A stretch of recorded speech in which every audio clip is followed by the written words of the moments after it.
अब हम देखें कि कल वाली बात हम आगे बढ़ाएं, समानता का अधिकार।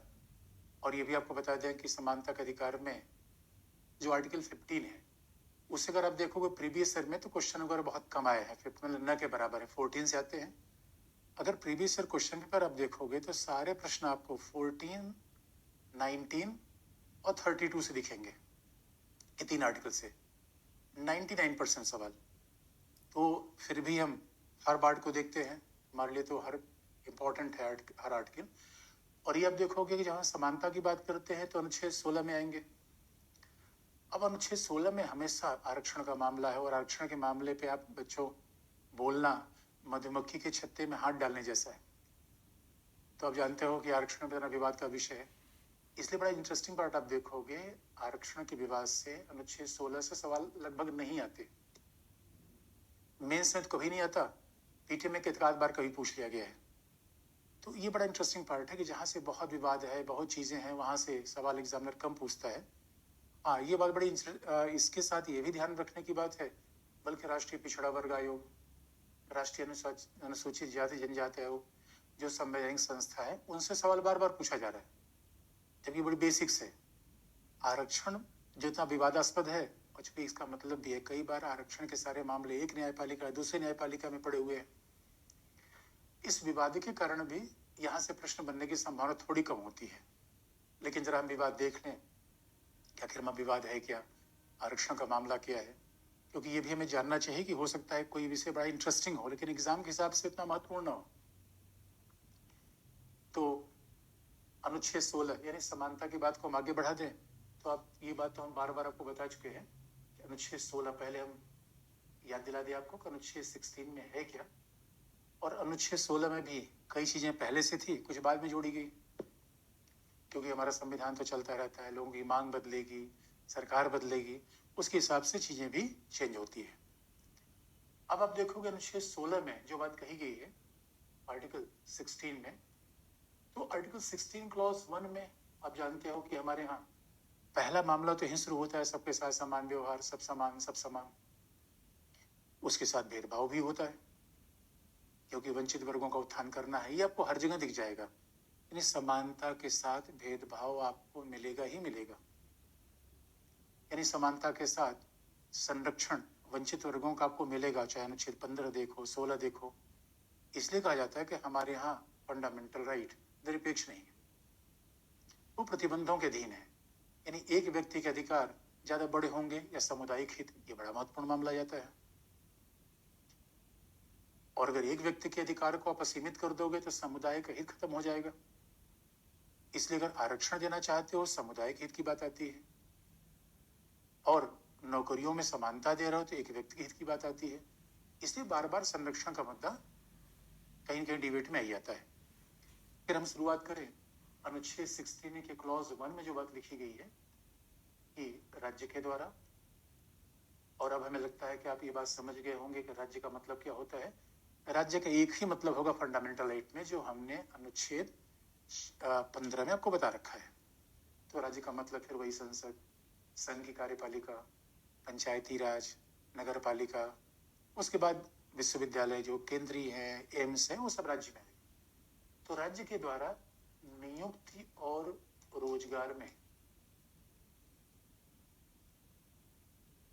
नियुक्ति एवं रोजगार में सभी नागरिकों को, अब दोस्तों ये बात तो बड़ी ध्यान देने की है कि यूक्रेन का कोई व्यक्ति आके हमारे यहाँ नौकरी तो नहीं कर सकता, कि यूक्रेन का व्यक्ति कोई घूमने आया और तब तक वहां लड़ाई चल गई तो सोचा चलो यार गोवा में रह रहे हैं तो कोई सरकार की नौकरी भी कर ले, तो ये विदेशियों को सुविधा नहीं मिलती।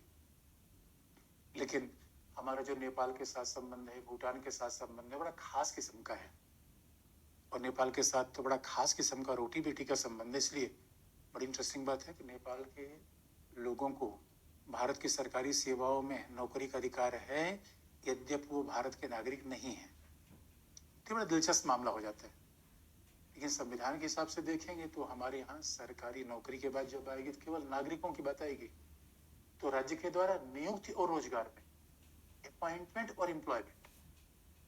तो दोस्तों आपको याद दिला दें, नियुक्ति का मतलब है कि आपने नौकरी ज्वाइन कर लिया, अपॉइंटमेंट है। एम्प्लॉयमेंट का मतलब ज्वाइन करने के बाद जो फैसिलिटी आपको मिलेगी वो एम्प्लॉयमेंट है।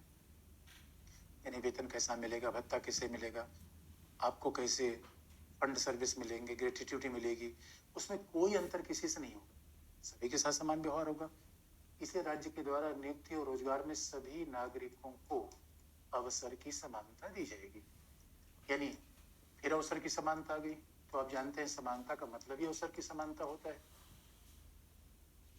अवसर की समानता होगी और दोस्तों इसका मतलब है कि हर व्यक्ति यूपीएससी का फॉर्म भर सकता है, हर व्यक्ति एनडीए सीडीएस के एग्जाम में अपेयर हो सकता है।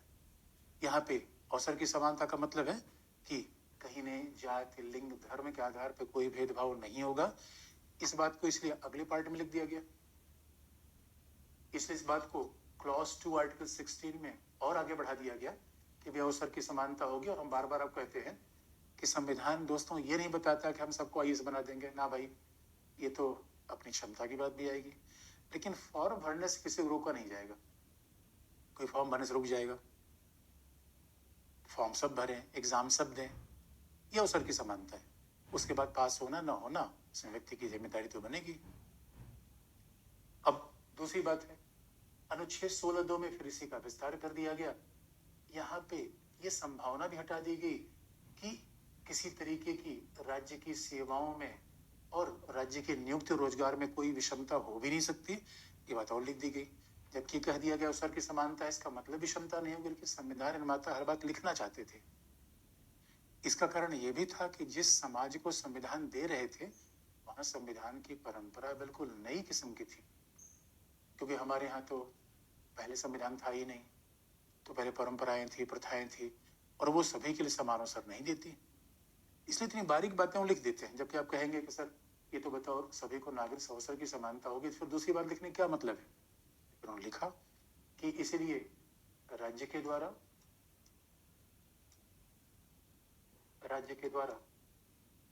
या राज्य के द्वारा और राज्य के अंतर्गत, बात एक ही हो गई। इसका मतलब है राज्य के द्वारा अवसर की समानता दी जाएगी, राज्य की सेवाओं में अवसर की समानता दी जाएगी, दोनों चीजें शामिल हैं। इसका मतलब एक तो बात तय है कि प्राइवेट सेक्टर में, निजी क्षेत्रों में हमारा संविधान अवसर की समानता की बात नहीं करता। ये बात बड़ी इंटरेस्टिंग है। अब ये बात बड़ा दिलचस्प है कि देखिए संविधान के बनने में, जिसमें संविधान बन रहा था उसमें सारे सार्वजनिक क्षेत्र का सरकारी उद्यम थे, ये सार्वजनिक उद्यम सरकार कंपनियां थी। लेकिन 1991 के बाद उदारीकरण आ गया, भूमंडलीकरण आ गया। अब तो दोस्तों आप देखो एयर इंडिया को भी टाटा ने खरीद लिया। तो आप जरा सोच के देखो, एयर इंडिया में कोई नौकरी करने जाएगा तो यहाँ ये प्रावधान तो लागू नहीं होगा। तो ये बड़ा चैलेंज है, जो विचार का विषय है। वे संविधान कई बार कह दिया कि राज्य के अंतर्गत, राज्य के द्वारा, दोनों बातें हैं कि नियुक्ति रोजगार में समानता होगी तो केंद्रीय विश्वविद्यालय में तो आपके साथ समानता होगी। लेकिन क्या ये समानता एयर इंडिया में होगी? क्योंकि अब तो निजी क्षेत्र ने ले लिया। तो ये चैलेंज है जो हमारा संविधान निर्माता शायद उसमें नहीं समझ पाए थे। समाज ऐसा बदलाव हो जाएगा दोस्तों, यही तो खास समाज का बदलाव है। हाँ, इसलिए जस्टिस चंद्रचूड़ ने भी कहा था कि क्यों न हम प्राइवेट सेक्टर में भी लागू करें। अब उसकी तमाम चुनौतियां हैं, फिर भी आर्टिकल 16(2) में बात कही कि राज्य के द्वारा और राज्य के अंतर्गत, दोनों बातें हैं। राज्य के अंतर्गत नियुक्ति और रोजगार में, यानी सरकारी नियुक्ति एवं रोजगार में केवल नागरिकों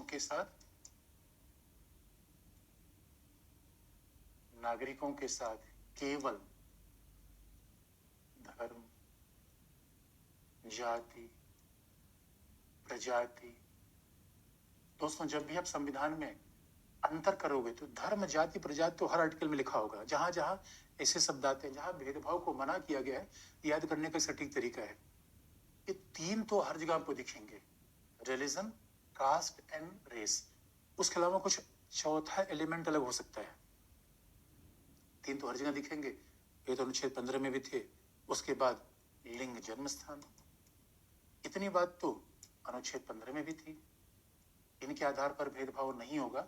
लेकिन अनुच्छेद 16 में दो चीजें और जोड़ दी जा रही हैं, वो है रेजिडेंस, निवास, निवास और अवजनन या डिसेंट। ये दो चीजें और जोड़ दी गई आर्टिकल 17 में। डिसेंट या अवजनन के आधार पर या इनमें से किसी आधार पर कोई भेदभाव नहीं होगा।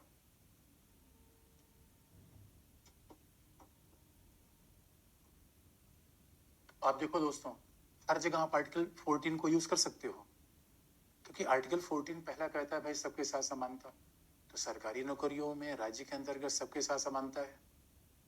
इसीलिए दोस्तों धर्म, जाति, प्रजाति, कई बार तो ऐसा दिखता है। बड़ी इंटरेस्टिंग पार्ट ये थी कि अब हमारा संविधान कहता है सरकारी नौकरियों में सबके साथ समानता होगी, इसके बावजूद महिलाओं को सेना में भर्ती नहीं किया जाता था। ये बड़ी चौंकाने वाली बात आपको लगेगी। इसलिए कई बार लगता है समाज की परंपराएं हावी हो सकती हैं, और कई बार दोस्तों तो ऐसा हो सकता है कोई समुदाय बेचारा पढ़ा लिखा ही ना हो, संविधान तो कह रहा है भाई और सबके साथ समानता, सबके साथ समानता। इसलिए कई बार सामाजिक व्यवस्था भी इन बातों को व्यवहार में लाने से कई बार चैलेंज पैदा होता है। अब आप पूछेंगे सर ये बताओ, ये निवास तो समझ गए कि ठीक है हम कहाँ रह रहे हैं, निवास है, रेजिडेंस है। रेजिडेंस की बात की गई है, रेजिडेंस की बात की गई है, इसका मतलब है डोमिसाइल की बात नहीं है, यानी कहाँ परमानेंट रूप में आप रह रहे हो डोमिसाइल है। लेकिन रेजिडेंस हमारा चार जगह हो सकता है, डोमिसाइल तो एक ही जगह होगा। डोमिसाइल का मतलब हमारा स्थायी निवास, और रेजिडेंस का मतलब है कि आज हम दिल्ली हैं तो कल बेंगलुरु हैं तो परसों मुंबई है, ये हमारी मर्जी है। और आजकल तो लोग विदेशों में भी जा रहे हैं। तो सवाल ये फिर अवजनन, डिसेंट, डिसेंट का मतलब होता है कि अब सवाल ये है कि कोई हमारे माता पिता कहाँ से हैं, हमारे वंशज। अवजनन को जो मामला होता है, डिसेंट का मामला है कि व्यक्ति की पहचान उनके वंशज भी है कि भैया कोई, और हमारे यहाँ तो पुर्तगाली भी आ गए, अंग्रेज भी आ गए, तो क्या सरकारी सेवाओं में ये देखा जाएगा अमुक व्यक्ति का वंशज कौन है? तो उत्तर है नहीं।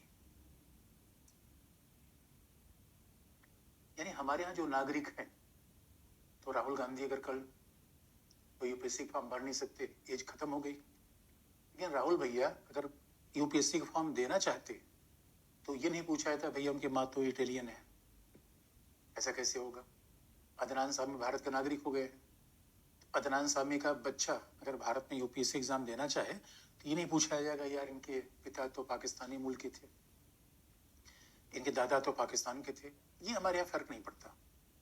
इसलिए सोच के देखिए दोस्तों, संविधान निर्माता कितने सजग थे, व्यक्ति को कितना पहले रखते हैं, विवेक की बात करते हैं, यही तो कहा जाता है। इसलिए अनुच्छेद 14 को हर जगह दिखेगा सबके साथ समान व्यवहार।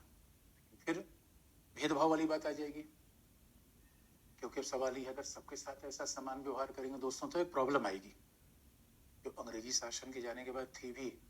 तो प्यारे बच्चों, जब अंग्रेजों ने भारत छोड़ा तो सब जगह एक जैसी थोड़ी थी। अरे जब अंग्रेजों ने भारत छोड़ा तो जो भारत में बड़े विश्वविद्यालय थे, वो था मद्रास में, कोलकाता में, मुंबई में, और यहाँ तक कि यूपी के एक शहर में, प्रयागराज में। तो अंग्रेजों ने जहाँ बड़ी बड़ी यूनिवर्सिटी बना रखी थी वहां के लोग पढ़ लिख गए, लेकिन बाकी पता चला कि छत्तीसगढ़ भी है, झारखंड भी है, तो वहां लोग पढ़े लिखे उतने नहीं थे। यानी बच्चों ये भी तो ध्यान में रखने की आवश्यकता है कि हमने कह दिया कि भाई चलो ठीक है, सब नागरिक पूरे भारत में समान अवसर उनको मिल जाएंगे, लेकिन जो भारत अंग्रेजों ने हमें दिया था वो भारत बड़ा विषमता मूलक था।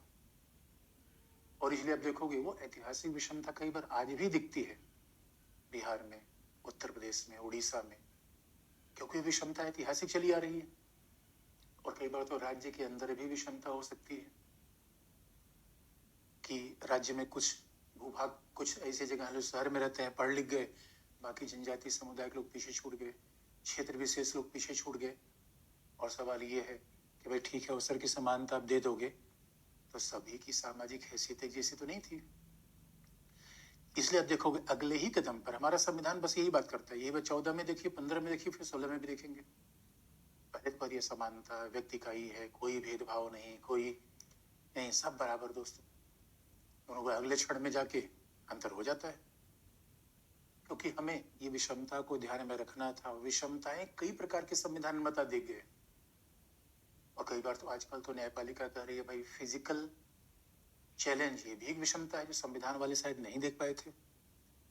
कल तो आप देखेंगे जो दिव्यांग है उनके लिए विशेष प्रावधान हो रहे हैं, लेकिन ये हमारे पहले ये नहीं माना जाता था कि शारीरिक अक्षमता भी बहुत बड़ा कारण होती है जो व्यक्ति को आगे बढ़ने में रोकती है।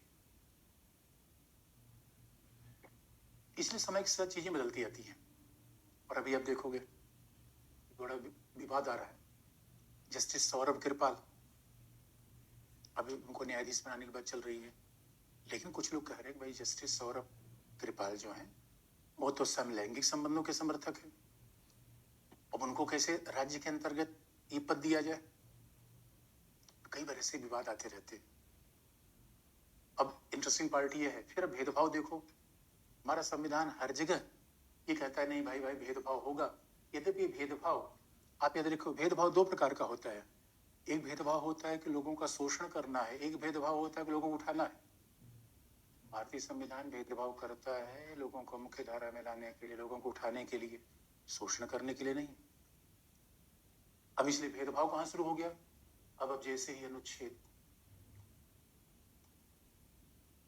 16 के खंड 3 में आओगे वहां भेदभाव शुरू हो गया। यही तो है विधि का समान संरक्षण। इसे तो समझ के पढ़ो आप। जहां आरक्षण आएगा वहां समान संरक्षण हो जाएगा, जहां समान व्यवहार आ जाएगा विधि के समक्ष समानता। तो उसको उदाहरण भी देख लो कि जहां दिव्यांगों के लिए कोई विशेष प्रावधान, समान संरक्षण, जहां संरक्षण का मतलब राज्य का सकारात्मक का, तो वो हर आर्टिकल में दिखता है। इसलिए 14 मूल हो जाता है। 14 सारे बच्चे हैं, तो भाग 16 के खंड 3 में कह दिया गया कि राज्य के अंतर्गत नियुक्ति एवं रोजगार में, नियुक्ति एवं रोजगार में निवास को एक आधार बनाया जा सकता है। राज्य के अंतर्गत नियुक्त रोजगार में निवास, रेजिडेंस, आप देखोगे आर्टिकल 16 क्लॉज 2 में मना किया गया है। रेजिडेंस कैसे होगा? रेजिडेंस के आधार भेदभाव नहीं कर सकते। यहां भेदभाव शुरू हो गया। निवास के आधार पर सेवाओं के किन्हीं वर्गों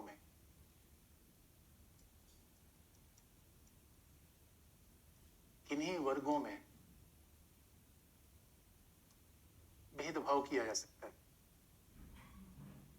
इसका मतलब है, बात सीधी सी है, किसी क्षेत्र के स्थानीय निवासी को किसी सेवा में विशेष भेदभाव दिया जाएगा। लेकिन आप याद रखो दोस्तों, इसके लिए संसदीय विधि का निर्माण आवश्यक है। विधानसभा विधि का निर्माण नहीं करेगी। ये भेदभाव होगा, इसके लिए संसदीय विधि आवश्यक है। ये बात बड़ी ध्यान रखने की है। यानी ऐसा नहीं कि राज्य विधानसभा विधि का निर्माण कर देगी कि भैया भेदभाव कर लो। फिर तो उत्तर प्रदेश, झारखंड, उसके बाद कर्नाटक सब अपने विधि का निर्माण करने लगे। और अब तो देखोगे अभी विधि का निर्माण तो नहीं हुआ था। हरियाणा सरकार ने कह दिया था कि निजी सेवाओं में केवल हरियाणा के स्थानीय निवासी ही भागीदारी करेंगे। कई बार ऐसा कर्नाटक ने कह दिया। तो कई बार ऐसी भी चीजें होती हैं संविधान के दायरे में नहीं है, फिर भी लोग विवाद पैदा करने का प्रयास करते हैं। अब पॉलिटिक्स में तो आप जानते हैं कि पॉलिटिक्स में आरक्षण का विवाद तो बड़ा है। यानी एक तो आरक्षण का संविधान, दूसरा आरक्षण की पॉलिटिक्स। तो आरक्षण का संविधान में जरूर, आरक्षण का संविधान का मतलब है संविधान में जो आरक्षण है, संविधान में आरक्षण का पर्पज कुछ और है, पॉलिटिक्स का पर्पज कुछ और है। इसलिए राज्य के अंतर्गत नियुक्त रोजगार में निवास के आधार पर इन्हीं सेवाओं में, यानी आप इन्हीं सेवा क्लास 1 सर्विसेज, IAS में, PCS में या उसके नीचे की सेवाओं में भेदभाव किया जा सकता है। यानी क्यों भेदभाव किया जाए? क्योंकि स्थानीय लोगों को हमें प्रेफरेंस देना है, स्थानीय लोगों को हमें प्रेफरेंस देना है इसलिए। लेकिन ध्यान में रखा गया कि इसलिए संसद विधि का निर्माण करेगी, नहीं तो क्या करेंगे, हर राज्य के लोग फिर तो ब्लॉक कर देंगे कि हमारे यहाँ दूसरे राज्य के निवासी सेवाओं में आए ही ना। जबकि हकीकत की बात है कि एक राज्य का निवासी दूसरे राज्य में सेवा करने जाता है तो इससे राष्ट्र की एकता अखंडता बढ़ती है, जो खासतौर पर सिविल सेवाओं में देखा जाता है कि कोई व्यक्ति कर्नाटका का है, वो सेवा कर रहा है उत्तर प्रदेश में, भाई ये तो अच्छी बात है, राष्ट्रीय एकता बढ़ती है। लेकिन हमारे संविधान ये बात जानते थे कि क्षेत्रों के हितों को याद रखना है। और दोस्तों, कहानी तो यहाँ शुरू होती है। आपने कई बार देखा होगा कि महाराष्ट्र में शिवसेना पार्टी इसलिए बनी कि शिवसेना का नारा था लुंगी भगाओ पुंगी बजाओ। क्योंकि महाराष्ट्र में पहले क्या था कि सारे दक्षिण भारत के लोग लुंगी पहनते हैं, तो दक्षिण भारत के लोगों ने ज्यादातर वहां पे सेवाओं पर नियंत्रण कर रखा था। तो मराठी वासियों को लगा कि यार ये देखो, ये केरला से लोग, तमिलनाडु से लोग आकर यहाँ पे महाराष्ट्र में नौकरी करेंगे। इसी कई बार कहते भूमिपुत्र का आंदोलन, सन्स ऑफ द सॉइल। कई बार आप कहते नहीं कि भूमिपुत्र, इसी बात को लेकर एक शब्द खूब आता है भूमिपुत्र, यानी जहां हम पैदा हुए उस जमीन पर पहले हमारा अधिकार होना चाहिए।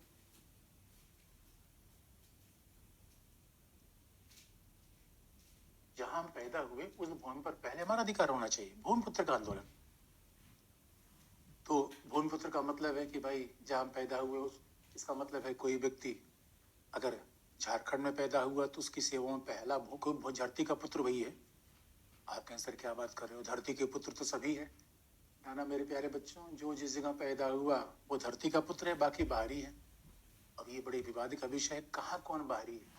क्योंकि जब ये चर्चा होती कि महाराष्ट्र में ये सब उत्तर प्रदेश के लोग बाहरी हैं, बिहार के लोग बाहरी हैं, तो कुछ लोग कहते हैं अरे भाई मुंबई में पहले मछुआरे रहते थे, जितने लोग आए सब बाहरी हैं। तो ये बड़ा विवाद चलता रहता है, कौन बाहरी है कौन अंदरी है।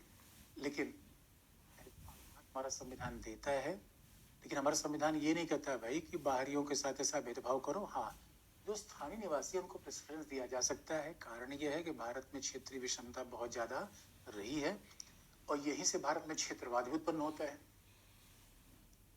क्योंकि क्षेत्र विशेष की बात, अपनी भाषा का सम्मान, अपने कल्चर का सम्मान, ये हमेशा मांग आती है भारत विविधतापूर्ण देश है। अभी मामला हो गया आर्टिकल 16 क्लॉज 3। लेकिन दोस्तों, जहां पर विवाद, जो विवाद का जड़ बना वो है क्लॉज 4 ऑफ आर्टिकल 16, तमाम जहां आरक्षण की बात आ जाती है। अब अनुच्छेद 16 के जो क्लॉज 4 में जो बात कही गई, वहीं से बड़ा पूरा विवादों का पिटारा शुरू हो जाता है। और जरा हम देखेंगे कि ये विवादों का पिटारा क्यों आता है, उसके पहले हम संविधान थोड़ा देख लें कि आर्टिकल 16 क्लॉज 4 में क्या लिखा गया है। क्योंकि यहां लिखा गया कि राज्य के द्वारा राज्य के अंतर्गत नियुक्ति और रोजगार में, फिर वही शब्द है इसलिए ध्यान से पढ़ेंगे, नियुक्ति एवं रोजगार में, राज्य के द्वारा, राज्य के अंतर्गत नियुक्ति रोजगार में नागरिकों के किन्हीं पिछड़े वर्गों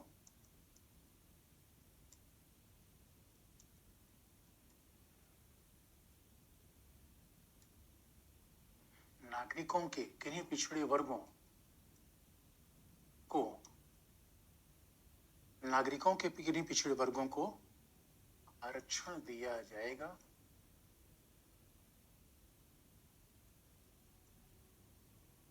यदि सेवाओं में उनका प्रतिनिधित्व अपर्याप्त है।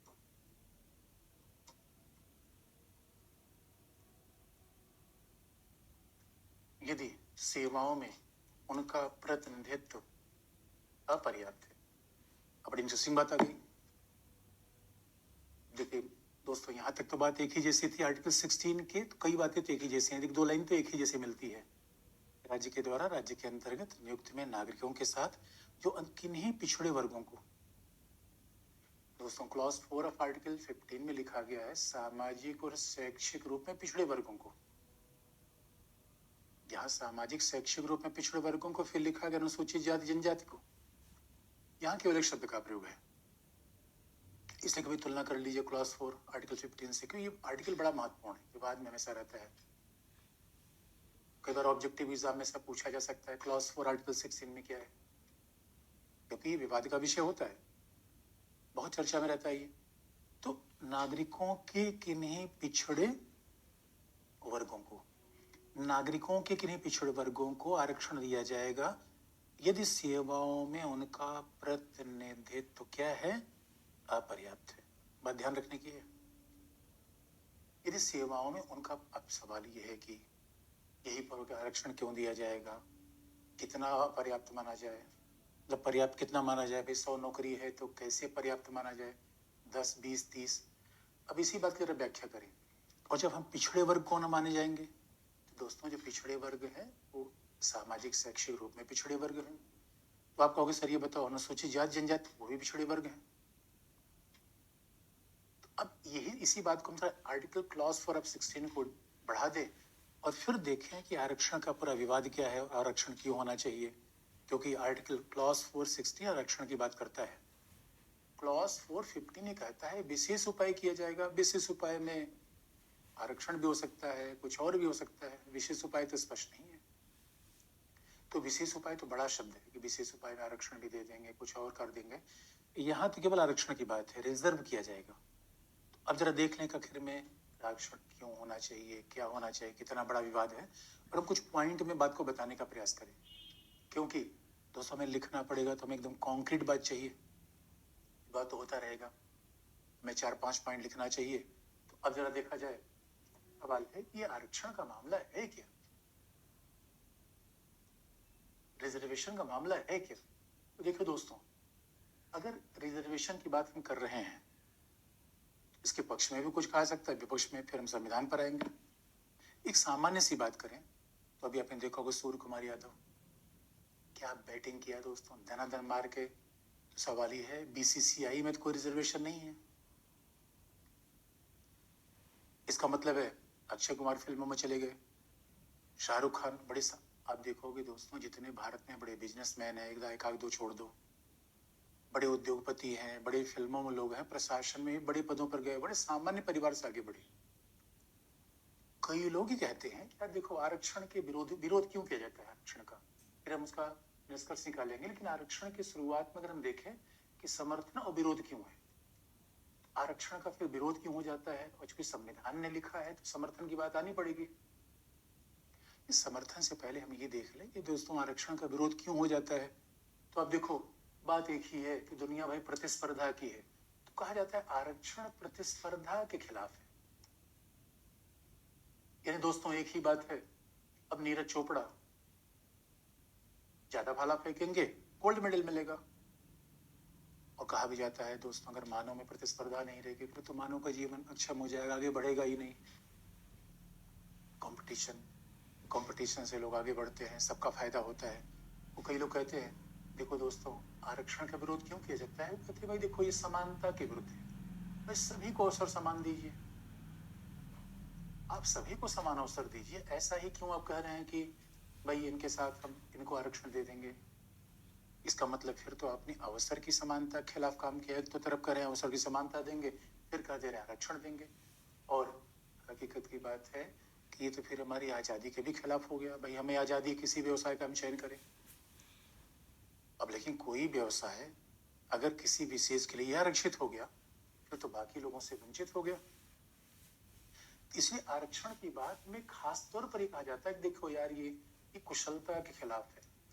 और अंततः अकुशलता के खिलाफ का मतलब है कि आरक्षण में कंपटीशन के बजाय, कुशलता के बजाय हम सेवा में जिन लोगों को शामिल कर रहे हैं वो परीक्षा, कुशलता, प्रतिस्पर्धा के बजाय हम कुछ और मानकों पर शामिल करेंगे। इन आधारों पर आरक्षण के विरोध हमेशा किए जाते रहे कि आजादी खिलाफ है, ये कुशलता खिलाफ है, अवसर की समानता खिलाफ है। भाई हर व्यक्ति स्वाभाविक रूप में फ्री कॉम्पीट करे, एक दूसरे से आगे बढ़े, तो फिर वो ज्यादा ऊंचाई पर पहुंचेगा, समाज का ही भला होगा। जब कंपटीशन रहेगा समाज का भला होगा। इसे कई बार आप देखोगे दोस्तों प्राइवेट सेक्टर में काम करने वाले लोग ज्यादा आगे बढ़ जाते हैं, कंपटीशन चलता है। सरकारी सेवाओं में गए लोग एक बार हो गया भाई चलो अब तो सरकारी सेवा एक बार मिल गई तो मिली गई। लेकिन आरक्षण का फिर समर्थन क्यों किया जाता है ये भी हम देखें। क्योंकि हमारे संविधान निर्माता इतने अतार्किक नहीं थे। यानी हमारे संविधान निर्माताओं ने हर चीज को बहुत तोल के रखा था। आजकल तो कई बार लोग ऐसे सवाल उठा देते हैं कि संविधान ऐसा है, संविधान विदेशी है, सब। दोस्तों, अगर संविधान को ध्यान से पढ़ो तो हर चीज की जो आज आलोचना हो रही है वो संविधान सभा में सब उसकी बहस मिलती है। अब भाई आज भारत में आजादी है तो कई बार लोग इस सवाल उठा देते हैं, लेकिन संविधान में बड़ी इंटरेस्टिंग बात कही है और डॉक्टर अम्बेडकर ने आरक्षण का बड़ा जोरदार समर्थन किया। मामला दोस्तों आप याद रखो, आरक्षण का नहीं है पहला है मामला, क्योंकि ये बात हमें ध्यान में रखना है कि भारत में लोकतंत्र है नंबर एक। लोकतंत्र है भाई, हमारे राजा का शासन तो है नहीं, संविधान ही कहता है लोकतंत्र है। अब संविधान कहता है लोकतंत्र में है तो एक बात याद रखो दोस्तों, संसाधनों में सबकी भागीदारी होनी चाहिए। अब कई बार हम ही कहते हैं भाई आरक्षण का विरोध करेंगे क्योंकि आरक्षण तो विषमता पैदा करता है, तो स्वाभाविक रूप में फिर हमें इस बात का विरोध करना चाहिए कि गांव में किसी एक ही व्यक्ति के पास सारी जमीन क्यों है, ये भी तो विषमता है। और हमारे यहाँ दुर्भाग्य की बात यह है कि किसी को अब कोई कह रहा है भाई जन्म के आधार पर ही में सर्वोच्च है, ये भी तो अपने आप में अतार्किक बात है।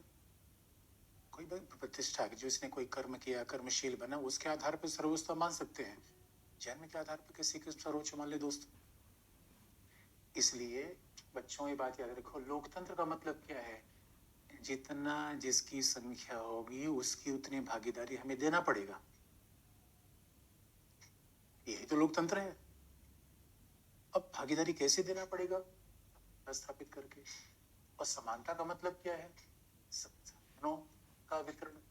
अब संसाधन क्या है, अब संसाधन क्या है, ये जल जंगल जमीन है, और सेवाएं भी तो नए संसाधन के अवसर है।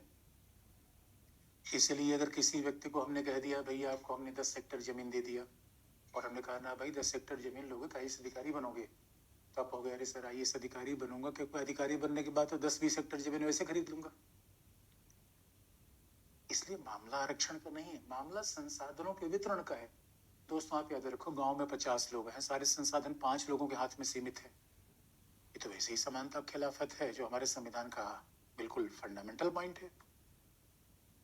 इसीलिए अब संसाधनों का वितरण कैसे किया जाए, तो स्वाभाविक रूप में कैसे किया जाए, तो रोजगार में, सेवाओं में सभी को समान अवसर दिया जाए, भूमि का वितरण सभी के लिए किया जाए, और फिर जितने भी राज्य के द्वारा चाहे वो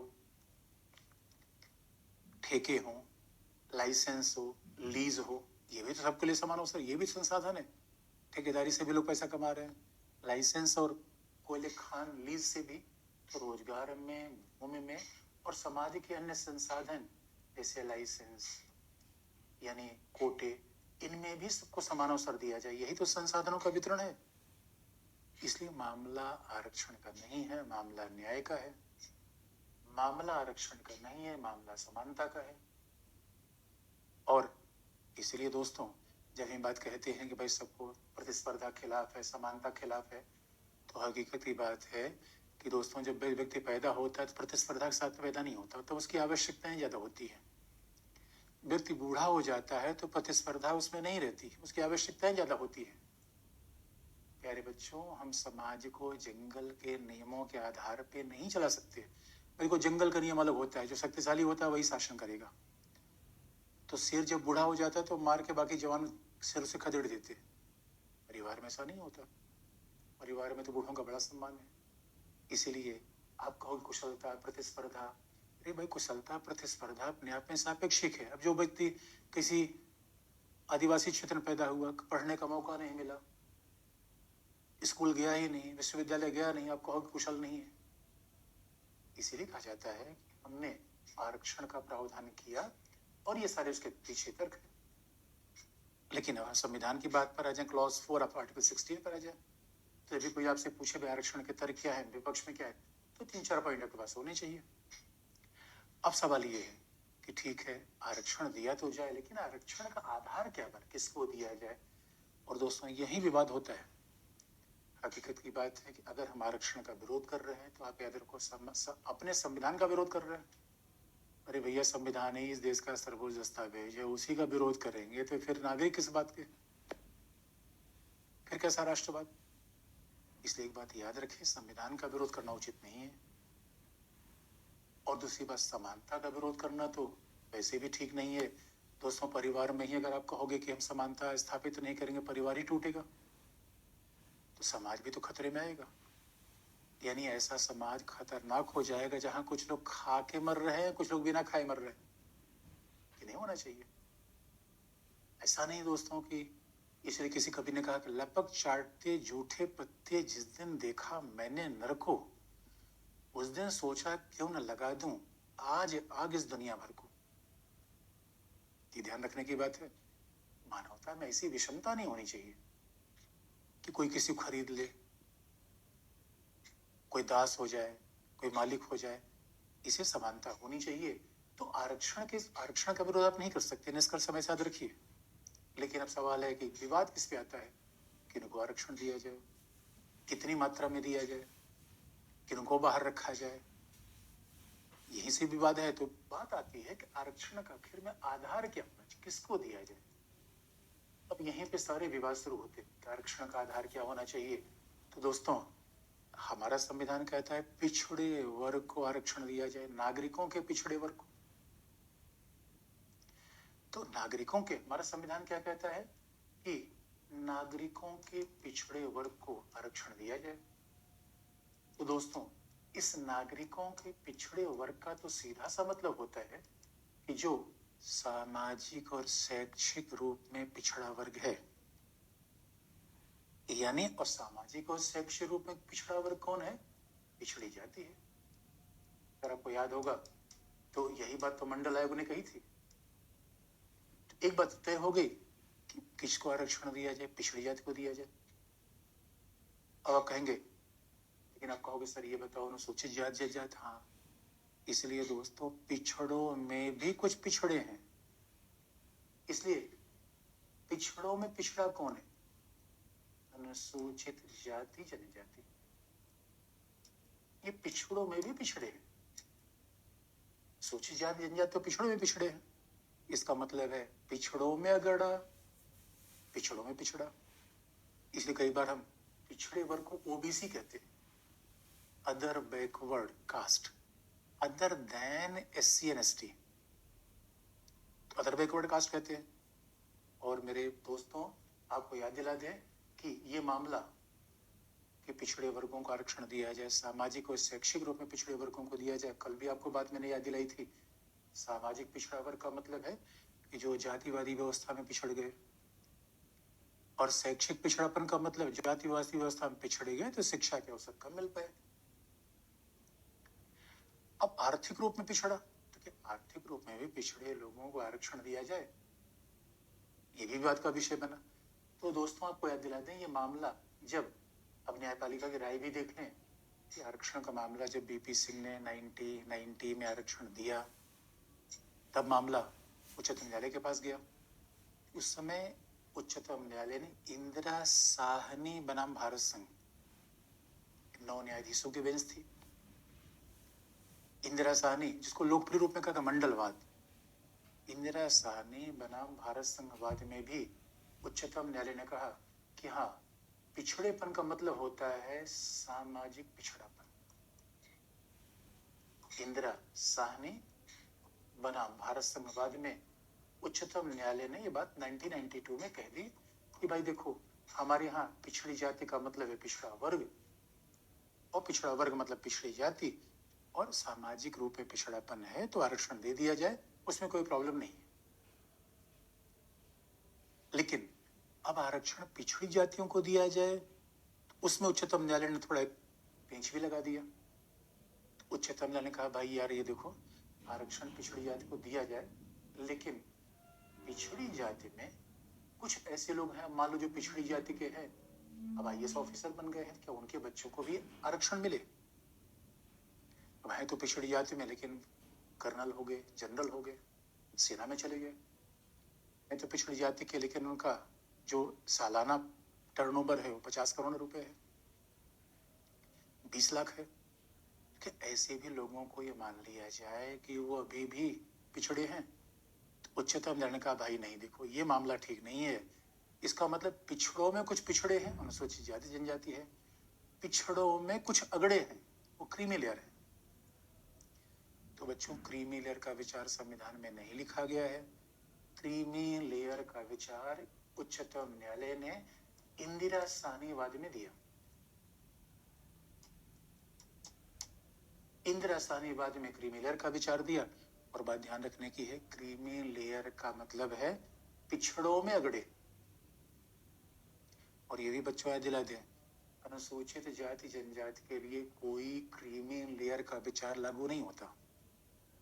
इसका मतलब है अनुसूचित जाति जनजाति में जो है उसको सबको आरक्षण मिलेगा। पिछड़ी जाति में सभी पिछड़े वर्ग में शामिल नहीं है। इसका मतलब है जो अधिकारी बन गए, जिनके पास पैसा ज्यादा आ गया, उनका आर्थिक उत्थान हो गया। आर्थिक उत्थान हो गया तो वो पिछड़े वर्ग में शामिल है, वो पिछड़ी जाति में शामिल है, कि पिछड़े वर्ग में शामिल नहीं रहे, इसका मतलब अगड़े वर्ग में हो गए। क्रीमी लेयर का मतलब है जनरल क्लास, आरक्षण नहीं मिलेगा इनको। तो अभी तक तो आधार ये था और इसी बात को स्वीकार कर लिया गया और इंदिरा साहनी केस आ गया, मामला सेटल हो गया।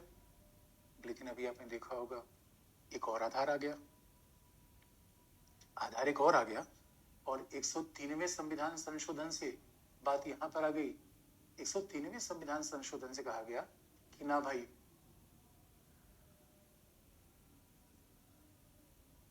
अब देखो 103वें संविधान संशोधन से 2019 में आया, इसमें आधार थोड़ा और बढ़ गए।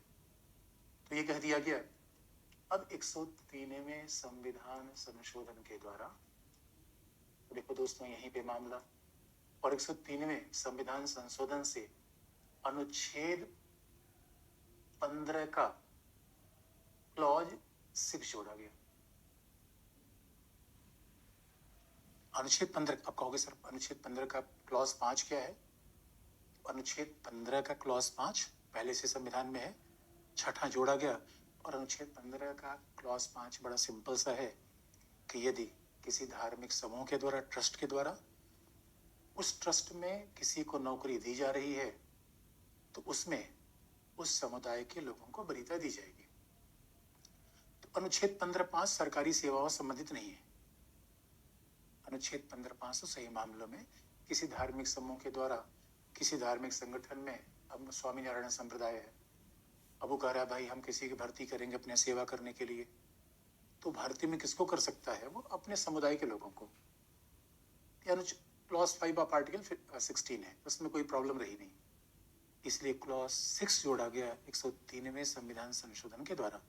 और पहली बार ये कह दिया गया कि भाई अब देखो, अब तो आर्थिक रूप में भी पिछड़ा वर्ग है, इकोनॉमिकली वीकर सेक्शन, और उच्चतम न्यायालय ने इसे मान भी लिया। यानी जब भारत में आधार कही जाती है कि आरक्षण का आधार क्या होगा, तो हमारे यहाँ अभी हो गया कि भाई आर्थिक रूप में पिछड़ा वर्ग यानी weaker section of society, economically EWS, तो economically weaker section of a society. अब ईडब्ल्यूएस का विचार आ गया, और आप जानते हैं जैसे ईडब्ल्यूएस का विचार आया तो अब आरक्षण का आधार आर्थिक रूप में। लेकिन आप कहेंगे सर ये बताओ आर्थिक रूप में कैसे तय किया जाए? पहले कास्ट के रूप में तो कई बार तय किया जा सकता है, तो फिर सरकार ने प्रावधान इसके लिए बनाया कि भाई किसी के पास ऐसा प्लॉट ना हो, वार्षिक आय इतनी ना हो। इसका मतलब है ये संभव है कि आर्थिक रूप में पिछड़ा व्यक्ति 1 साल पहले आर्थिक रूप में पिछड़ा हो, 2-5 साल बाद अमीर हो जाए।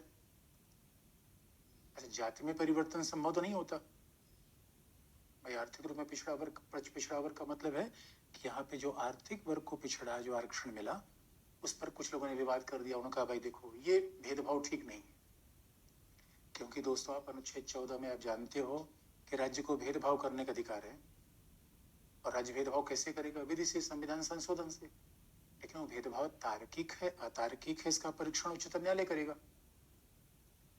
उच्चतम न्यायालय से पूछा गया कि भैया भेदभाव तार्किक है? उच्चतम न्यायालय का बिल्कुल भेदभाव तार्किक है। और उच्चतम न्यायालय ने कहा कि नहीं, देखिए उदारीकरण के बाद, भूमंडलीकरण के बाद सारी समाज में लोग बढ़े हैं और हर जाति में विषमता पैदा हुई है, तो भाई जो ऊंची जाति का व्यक्ति है और ऊंची जाति में जो गरीब आदमी है उसको भी आरक्षण का फायदा मिल जाए। जब हम संसाधनों के बंटवारे की बात कर रहे हैं तो कम से कम इसको भी तो बंटवारा मिलना चाहिए, इसको ही फायदा मिलना चाहिए। अब इस बात पे डिस्प्यूट हो सकता है, और मैंने दोस्तों को बताया कि देखो, अनुसूचित जाति जनजाति को आरक्षण देने में कभी कोई डिस्प्यूट था ही नहीं, वो तो मामला क्लियर था। लेकिन जहां आरक्षण देने पर मतभेद आया, वहां पिछड़े वर्गों को आरक्षण देने पर मतभेद आता है, और अब इतिहास पीछे हो गया, और आर्थिक रूप में पिछड़े वर्गों को आरक्षण देने पर मतभेद आया। तो लोगों का भाई ये कौन सी बात है, जब आर्थिक रूप में ही पिछड़े वर्ग आपने दे दिया तो सामाजिक रूप में तो पिछड़े थे नहीं। इसका मतलब ही दोस्तों हो सकता है कि मान लो कोई व्यक्ति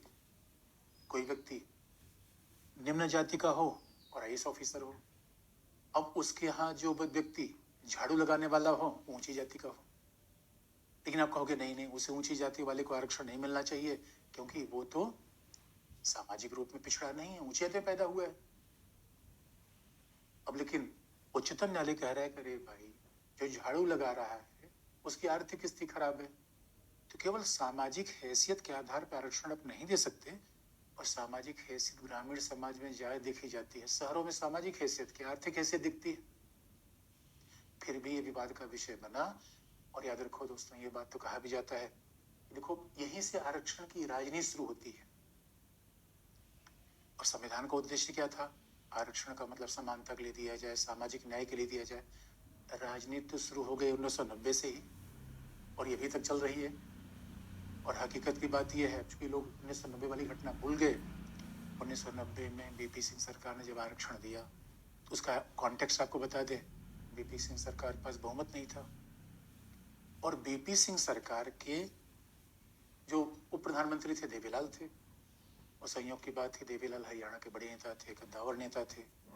और जब वो देवीलाल उप प्रधानमंत्री बन गए संघ सरकार में, बीपी सिंह के उप प्रधानमंत्री, तो बड़ी उस समय दिलचस्प बात आई, जो लोगों ने लिखा भी, आर वेंकटरमन राष्ट्रपति थे। तो आप जानते हो कि हमारे यहाँ लोग शपथ जो लेते हैं वो प्रधानमंत्री का शपथ नहीं होता, शपथ तो होता है मंत्री का। वो प्रधानमंत्री नाम है, ठीक है, अपने नेम प्लेट पे लगा लीजिए, लेकिन संसदीय विधि में मंत्री का शपथ प्रावधान है, संविधान में भी मंत्री की बात कही गई है। तो अब आर वेंकटरमन देवीलाल जी को शपथ दिला रहे थे, उन्होंने कहा मैं भारत के मंत्री के रूप में शपथ लेता हूँ। देवीलाल ने कहा उप प्रधानमंत्री के रूप में शपथ लेता हूँ। आर वेंकटरमन दक्षिण भारत से था, आर वेंकटरमन को लगा यार हमारे सुनने में कहीं गड़बड़ी हो गई। आर वेंकटरमन ने फिर बोला कि मैं भारत के मंत्री के रूप में शपथ लेता हूँ। देवीलाल ने कहा उप प्रधानमंत्री के रूप में शपथ लेता हूँ। आर वेंकटरमन ने कहा भाई जानबूझ के बोल रहे हैं, वो प्रधानमंत्री के पद को बोल रहे हैं। तो मामला ये था, प्रधानमंत्री बन गए। वो प्रधानमंत्री के बाद उनके पुत्र देवीलाल के पुत्र ओम प्रकाश चौटाला जी हरियाणा के मुख्यमंत्री बन गए। और आपको हम याद दिला दें, बीपी सिंह सरकार ने चुनाव जीता था राजीव गांधी के भ्रष्टाचार के खिलाफ। बीपी सिंह राजीव गांधी सरकार में पहले वित्त मंत्री थे, और राजीव गांधी सरकार के ऊपर आरोप लगा भाई बोफोर्स घोटाला आ गया, बोफोर्स घोटाला आ गया। अब ये आरोप लगा, मैंने फिर कह रहा हूं, उस भ्रष्टाचार को आज तक प्रमाणित हो नहीं पाया। दोस्तों पॉलिटिक्स में तो ऐसा मामला चलता है, हमने बस कह दिया भ्रष्टाचार भ्रष्टाचार। अब आम जनता तो आप जानते हैं कि परसेप्शन पे काम करती है। अरे भ्रष्टाचारी कोई तब होगा जब हमारे यहाँ न्यायपालिका किसी दंडित करे, वो हुआ नहीं। अब भ्रष्टाचार भ्रष्टाचार, बीपी सिंह चुनाव जीत गए, तो अब बीपी सिंह सरकार के खिलाफ आरोप लगा कि भैया आप तो भ्रष्टाचार के खिलाफ सत्ता में आए थे, और आपके ही मंत्री के रिलेटिव के ऊपर ऐसे आरोप है। तो बीपी सिंह बड़े दबाव में आ गए। बीपी सिंह ने कहा कि ताऊ जी देवीलाल जी, अपने पुत्र ओम प्रकाश चौटाला को हरियाणा के मुख्यमंत्री पद से हटा दीजिए। देवीलाल जी गुस्से में आ गए। देवीलाल ने क्या बात करते हो, अरे हम उनको तुम कौन से साफ दूध के धुले हुए हो। और देवीलाल ने ये कह दिया कि मिस्टर बीपी सिंह, आप राजीव गांधी के सरकार में वित्त मंत्री थे, और जब ये पूरा बोफोर्स घोटाला हुआ तो आपने उसका आधा पैसा आपने खाया। अब भूचाल मच गया। बीपी सिंह को कहा चौधरी साहब ये क्या कह रहे हो। बीपी देवीलाल ने कहा देखो मैं कह नहीं रहा हूं, मैं रामलीला मैदान में जाऊंगा, रैली करूंगा, पूरे देश की जनता को बताऊंगा ये है बीपी सिंह। बड़े भूचाल आ गया। बीपी सिंह को लगा कि भाई चौधरी साहब तो हमारी राजनीतिक विरासत कम कर देंगे। उसी का परिणाम ये हुआ, अगले दिन विश्वनाथ प्रताप सिंह ने कहा कहा मंडल आयोग की रिपोर्ट है उसको लागू किया जाए। और दोस्तों हकीकत की बात यह है कि ऐसा कहा जाता है, कि विश्वनाथ प्रताप सिंह पहले उत्तर प्रदेश के मुख्यमंत्री थे कांग्रेस के नेता के रूप में, और वहां उन्होंने आरक्षण लागू करने से इनकार कर दिया था। लेकिन अब यहाँ राजनीतिक हैसियत बदल गई। ये मैं इसलिए आपको बता रहा हूँ कि आज भी जो आर्थिक पिछड़ेपन के आधार पर पूरा विवाद है, वो विवाद की जड़ यहीं शुरू होती है। क्योंकि ये विवाद हमेशा रहा कि भाई अचानक 1990 में, अच्छा मंडल आयोग की जब रिपोर्ट बनाई गई तो 79 की रिपोर्ट थी, और 1990 में जब आप लागू से कर रहे हैं, दोस्तों ये बात आपको याद दिला दें कि भारत में, आप दक्षिण भारत में चले जाओ, कम्मा, रेड्डी, वोक, लिंगा, ये पिछड़ी जातियां हैं, उत्तर भारत से बहुत शक्तिशाली हैं। तो भारत में पिछड़ी जातियों का एक ही सामाजिक स्तर है, ऐसा कहना फिर बेमानी होगी। हकीकत की बात तो यह है कि आप दक्षिण भारत में चले जाओ, कर्नाटका, आंध्रा, वहां पिछड़ी जातियां बड़ी संपन्न है। तो आरक्षण जब मिल गया तो फायदा तो उन जो लोगों को हो गया, नॉर्थ इंडिया के लोग इसका फायदा नहीं ले पाए। लेकिन भाई पॉलिटिक्स में क्या है कि भाई आरक्षण में दे दिया, किसको मिला किसको नहीं मिला उससे हमें क्या मतलब, हमें बदी का सामाजिक न्याय कर दिया, हमारा काम था सामाजिक न्याय, हो गया। इसलिए विवाद होता है। और अब देखो इसी की कड़ी आगे है। और दोस्तों ये बात जानते हो, आरक्षण के खिलाफ कोई जा नहीं सकता, आरक्षण के खिलाफ कोई जाएगा चुनाव हार जाएगा, भाई बहुमत जनता उसके साथ है। अब बीजेपी सरकार ने कहा भाई सबको आरक्षण मिले गया, तो आर्थिक रूप में पिछड़े लोग हैं इनको भी आरक्षण दे दो, ऊंची जाति भी खुश हो जाएगी। पिछड़ी जाति खुशी है, ऊंची जाति को खुश कर दो, आरक्षण मिल गया। इसका मतलब है कि आरक्षण में एक एलिमेंट पॉलिटिक्स का है जिसको हम इनकार नहीं कर सकते, और यही विवाद का मूल कारण बनता है। इसे दोस्तों आरक्षण की पॉलिटिक्स क्या है? सत्ता के लिए, चुनाव के लिए आरक्षण देना, जबकि आरक्षण का संविधान क्या है? सामाजिक न्याय, समानता। अब यही दोनों क्लैश कर जाता है, क्लैश करता है, बार बार क्लैश करता है, और विवाद उत्पन्न होते हैं। लेकिन विवाद को आगे बढ़ाते समय जरा हम ये देखें कि एक तो तय हो गया कि आरक्षण का आधार क्या होगा, और हर में विवाद है, इस बात से हम इनकार नहीं कर सकते। अब सवाल है कि आरक्षण की सीमा कितनी होगी, कितनी अधिकतम सीमा होगी, 10%, 20%, 40%, कितना दिया जाए? दूसरा विवाद जरा देखिए। अब दूसरा विवाद देखें, आरक्षण की सीमा क्या हो?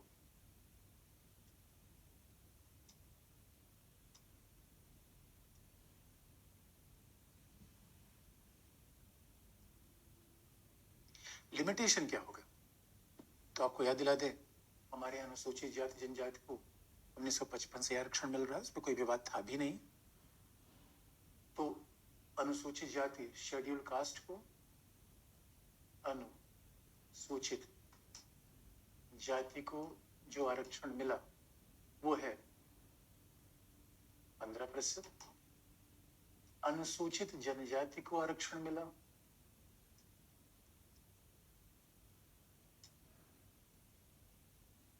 7.5%। और कहा जाता है कि अनुसूचित जाति जनजाति को आरक्षण उनकी संख्या के अनुपात में मिला। तो जब हम कहते हैं कि सेवाओं में अपर्याप्त प्रतिनिधित्व, इसका मतलब क्या माना जाए? भाई जो जिसकी समाज में जैसी संख्या उतना आरक्षण दे दिया जाए, ये अपर्याप्त प्रतिनिधित्व का मतलब है। फिर तो कहा जाता है पिछड़े वर्गों की संख्या लगभग 50% ज्यादा है, तो पिछड़े वर्गों को 50% आरक्षण दे दीजिए, और 22.5 ये हो गया। तो भारत में पहले से ही 22.5% आरक्षण तो पहले से ही था, लेकिन 1990 में ये फिर बढ़ गया। इसमें 22.5% में 27% आरक्षण पिछड़े वर्गों के लिए मिल गया। अब आरक्षण की संख्या हो गई 49%। 1990 में आरक्षण की संख्या बढ़कर हो गई 49% संघ सरकार की सेवाओं में, अखिल भारतीय सेवाओं में, केंद्रीय सेवाओं में। और संयोग की बात है, अब देखो फिर इंदिरा साहनी केस के पास मामला गया, और 90 में ये भी हकीकत की बात है, जैसे ही वीपी सिंह ने 27% आरक्षण दिया तब तक उनकी सरकार चली गई। उसके बाद जब नरसिंह राव कांग्रेस के व्यक्ति आए, तो संयोग की बात है कि नरसिंह राव ने भी आर्थिक रूप में पिछड़े लोगों को 10% आरक्षण दे दिया था, लेकिन संविधान में कोई बदलाव नहीं किया था। अभी सरकार ने क्या किया, संविधान के द्वारा ये 10% आरक्षण दे दिया। नरसिंह राव सरकार ने वैसे घोषणा कर दी भाई चलो आर्थिक रूप में 10% आरक्षण पिछड़े वर्गों को होगा। लेकिन यही मामला फिर इंदिरा साहनी केस में सुना गया। इंदिरा साहनी वही केस जो अभी हमने आपको बता दिया था क्योंकि जब न्यायालय किसी मामले को सुनता है एक ही मामले में तमाम तरीके हल करता है। तो फिर जब ये मामला नरसिंह इंदिरा साहनी केस में गया तो इंदिरा साहनी केस में उच्चतम न्यायालय ने कहा, इंदिरा साहनी वाद में उच्चतम न्यायालय ने फिर बात कही कि देखो भाई, आरक्षण की उच्चतम सीमा 50% होगी, उससे ज्यादा आरक्षण नहीं होगा, क्योंकि उससे ज्यादा आरक्षण होगा इसका मतलब अवसर की समानता खत्म होगी। और उच्चतम न्यायालय ने यह भी कहा कि देखो हमारी ये भी बात है, उच्चतम न्यायालय ने बोले कि अनुच्छेद 335 का हवाला दिया 335, और उच्चतम न्यायालय ने कहा कि अनुच्छेद 35 में बात लिखी गई है 335 में कि अनुसूचित जाति जनजाति को आरक्षण देते समय ये ध्यान में रखना होगा कि सरकारी सेवाओं की कुशलता प्रभावित न हो। इसका मतलब है आरक्षण की सीमा मान लो जो कि 80% कर दोगे तो आरक्षण तो मिल गया, तो बाकी लोगों को अवसर की समानता फिर कहाँ रही? बाकी जो जनरल के लोग हैं बेचारे, वो तो कहेंगे भाई 100 में 80 रिजर्व है तो 20 में क्या कंपटीशन करें? तो फिर ये सवाल होता है कि उच्चतम न्यायालय ने कह दिया सब आरक्षण 50%, लेकिन यही बात 2022 में जब उच्चतम न्यायालय का निर्णय आया तब उच्चतम न्यायालय ने कहा कि नहीं, आरक्षण की 10% सीमा भी ठीक है। तो आरक्षण की सीमा बढ़कर हो गई 60% संघ में, और उसके बाद तो राज्यों ने, छत्तीसगढ़, झारखंड ने आरक्षण की सीमा बढ़ाकर कह दी 80% कर दी। अब उन्होंने कहा भाई देखो, अपर्याप्त प्रतिनिधित्व का मतलब है जितनी संख्या उतनी भागीदारी। इसका मतलब है इंदिरा साहनी वाद में जो 50% की सीमा थी उसको स्वयं उच्चतम न्यायालय ने चेंज कर दिया, और उच्चतम न्यायालय ने ये बात 103वें संविधान संशोधन को सुनते हुए कहा, और अब उच्चतम न्यायालय ने कहा कि अब आरक्षण की सीमा हो गई 60%। ये तो हाल है संघ और राज्य की सेवाओं में। उसके बाद तो इसी निर्णय के बाद सब राज्यों ने कहा भाई हम और बढ़ाएंगे, तो आरक्षण की सीमा 80% तक चली गई। अब ये विवाद का विषय है कि आरक्षण की सीमा अगर 80% हो जाए तो सवाल यह कि आरक्षण क्यों दिया जाए? संविधान तो कहता है आरक्षण इसलिए दिया जाए कि पिछड़े वर्ग मुख्य धारा में आ जाए, वंचित लोग मुख्य धारा में आ जाए। ये आरक्षण का ये पर्पज है कि बाकी लोगों के साथ भेदभाव का व्यवहार किया जाए? दोस्तों आखिर में आरक्षण का पर्पज क्या है? न्याय का पर्पज क्या होता है? कि वंचित लोगों को आगे उठा देना या आगे बढ़ने वालों को पीछे खींच लेना? दो तरीके हो सकते हैं। अगर आप कहोगे ना ना सर ये बताओ, पहले हमारा शोषण हुआ था, पहले ऊंची जातियों ने पिछड़ों का शोषण किया, अब पिछड़े अगड़े का शोषण करेंगे, तो दोस्तों आग के बदले आग का सिद्धांत लोगे, पूरी दुनिया अंधी हो जाएगी। इसलिए आरक्षण का पर्पज ये नहीं था कि हम बाकी लोगों के साथ भेदभाव करें। आरक्षण का पर्पज ये था जो वंचित स्थिति में है वो अच्छा आ जाए, और यही विधि के समान संरक्षण का उद्देश्य है। अब महिलाएं भी कहने लगे भैया पुरुष हमारा बड़ा शोषण किया है, अब हमारी बारी है, तो आपको ऐसा लगेगा? मेरे भाई, जो शोषण करने वाला नहीं रहा और नहीं जो शोषित है वो रहा। अरे भाई बात गई यार, वो बात कहां से तुम फिर दोहरा रहे हो? इसलिए इसके विवाद होना तय है। और अब सवाल है आरक्षण की सीमा कितना हो, इसी बात पर मतभेद है। इसलिए मुद्दा आरक्षण पर मतभेद नहीं है। और तमिलनाडु में तो आप देखेंगे 79% चला गया, उसके बाद कई राज्यों में तो आरक्षण 80% तक जाता है। क्या सवाल है, यहाँ से अवसर की समानता बनी रहेगी? क्या ये मुद्दा ऐसे हल हो जाएगा? दोस्तों इसी बात को हम कल भी बढ़ाते रहेंगे। आज के लिए इतना ही। तो बाकी अभी विवाद इसमें बाकी है, थोड़े विवाद बाकी हैं, बाकी आप कल बता देंगे। और चिंता मत करिए, जल्दी से आपको नोट्स मिल जाएगा। थोड़ा इसमें अपडेट की होने की बात